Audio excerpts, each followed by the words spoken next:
This position was given to IEBC especially to guard against people who don't want other people to rise, who don't want other people to be heard. Whenever there are any positions in this country, where do they go to? When recently there were cabinet positions, who do they go to? They go to ODM. They go to only these people who are known, all these big names, because they want to make deals with the government.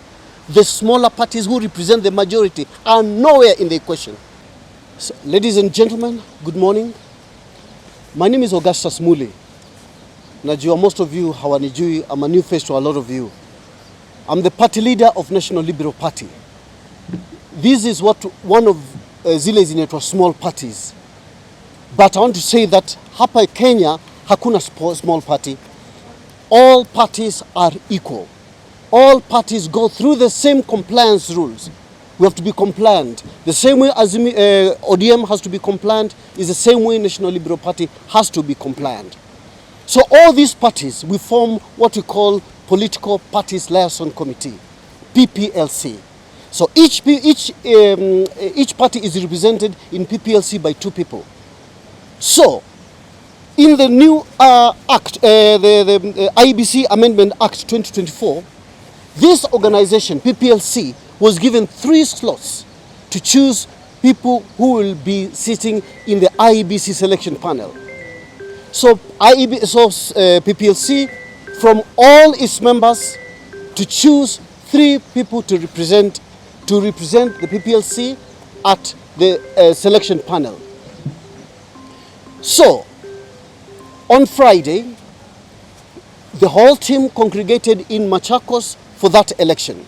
This election was coordinated by PPLC itself, Office of the Registrar of Political Parties, and IEBC. Before that process, before that election, PPLC and Registrar of Political Parties gave notices to all parties. Nomination papers were signed, kila mtu akajitambulisha, tukaenda tukachaguliwa, were vetted and then allowed to proceed for elections on Friday.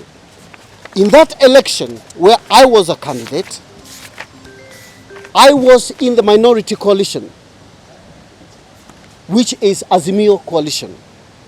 In that coalition, we were 2 candidates, myself and 1 candidate from Wiper Democratic Party called Dr. Kokimuli. At the end of that exercise, I emerged the winner. Out of the 23 political parties in Azimio, out of 23 parties, all of them voted. Out of that, I got 16 votes. My colleague from Wiper lost with 7 votes. This is the certificate that was issued on that day. This is a polling station results form showing how many votes each of us got. At the top here, Kokimuli got 7 votes. Augustus Chalomuli got 16 votes. This form was witnessed by Koki's agent, who has signed here, Rosa Wangu from Kenya, and my agent was John Mwangi of Ubuntu Party. I won 16 votes against 7. These are the nomination forms that had been presented to us. Everyone signed, all parties signed this. So it's a big surprise when yesterday we see in the news that Azimio has decided to change my name and replace me with that of the person who lost to me. And this is a surprise to all of us. PPLC is an independent body. We have been given 3 slots. Those slots have not been given to Azimio. They've not been given to Kenya Kwanza. They've not been given to any party. They've been given to the coalition of political parties, PPLC. And PPLC now will choose from.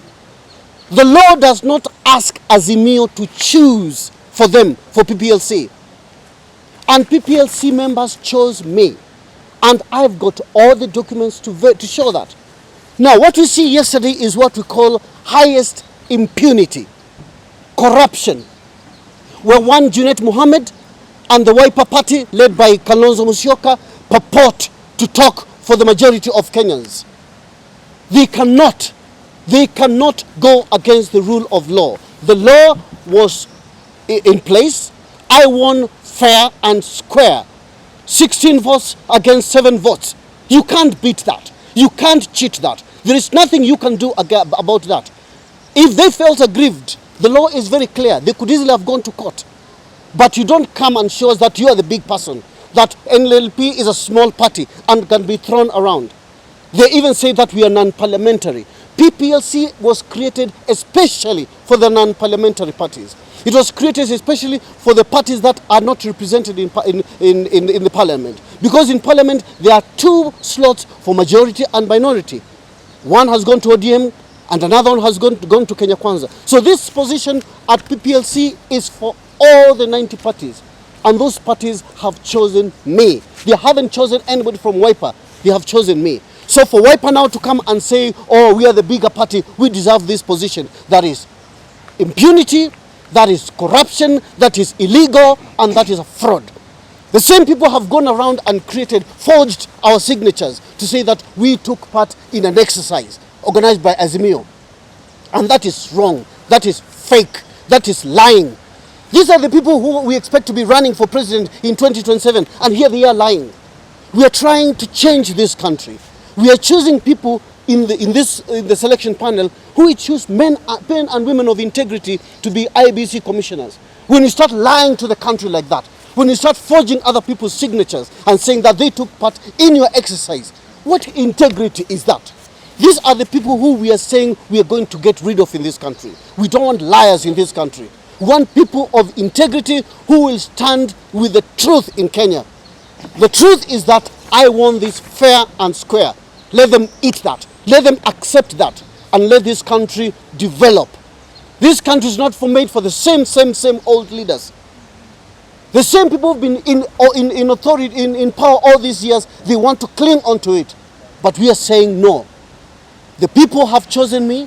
I am new in politics, but they have said they will go with me because they have tested me. They have seen what I can do. They have seen that I stand for the truth. I stand for integrity. I am not in the league of liars that we are seeing in Azimio. This is my statement. Mr. Gaston, one question. Yes. Yesterday, Wiper argued your party is not a parliamentary party. Maybe you can start by elaborating what is a parliamentary party. Now, the law is very clear. When PPLC was given these slots, PPLC is comprises of all political parties. We are 90 of us. Now, there is a position for parliamentary parties. That is for the majority and the minority. ODM already has one position and Kenya Kwanza already have. Now, this position is actually designed for non-parliamentary parties. That's why we're given 3 slots. This covers for those who are not in parliament. So for someone to come and saying we are not a non-parliamentary party, they're actually giving a tick that I deserve to be in that selection panel. When there are airla positions, who do they go to? One goes to Raila's daughter, the other one goes to Kalonzo's son. What about us? What about the rest of the country? When will we ever get a chance? And this is what the people of Kenya are saying. They're saying they want people, they want fresh people like me. And I've been given this my mandate legally. And I want it fair and square. And I'll fight it till the end. Dr. Kielo, you are calling upon the Senate to accept the results. Yes. The political parties license committee submitted. Yes. Now, failure to that, what's next? We have presented all our documents to the Senate today. We have presented that to the Registrar of Political Parties. They have seen everything. And we are counting on their integrity. The whole country is watching them. Let us follow the law. If they fail to follow the law, we'll take them to court. We will go to court. Last question, Mr. Gaston. The same party, Wiper, argued that the slot was a reserve for Azimio. Is your party an affiliate of Azimio party? The law states very clearly that there are 3 positions. 3 categories. PPLC is supposed to choose from a party other than parliamentary party, that is those who are not aligned to any coalition. Number 2, majority party or coalition of parties. Now, this is Kenya Kwanza and the affiliate parties. Number 3, minority party or coalition parties. coalition parties, that now represents Azimio. Now, PPLC is supposed to choose from Azimio. But it's not Azimio that is the nominating body, no. And that's why I cannot understand what these people don't understand. They are learned lawyers. They are experienced politicians. The law states clearly, PPLC will choose from. It doesn't say Azimio will give us. No. PPLC will choose from Azimio. My party belongs to Azimio coalition. It's there, and the registrar of political parties has verified that before she gave me that nomination. This was the nomination for election from office of the registrar of political parties. They confirmed that our party belongs to Azimio coalition. Period. It doesn't matter whether they like me or not. It is the law. Maybe last question. Now that the window is almost closing, what is your next course of action? We are relying on the assembly. We are calling on Honorable Wetangula to follow the law. That's all we are asking for. We are looking at them. We are looking at Parliament. We are looking at the clerk to the Senate. What are they going to do? I have my certificate here. I have the letter from a political parties liaison committee. This is from the chairman, showing that the process was fair, and he has put the names of those who won. From the majority, we have Nicodemus Bore. From the non-parliamentary parties, we have Evans Misati. From the minority coalition, we have Augustus Muli. Fair and square. This is the certificate from IEBC. This is all the documentation is there, and we have presented that to this parliament. We expect them to be the custodians of the law. Let them do it what is right.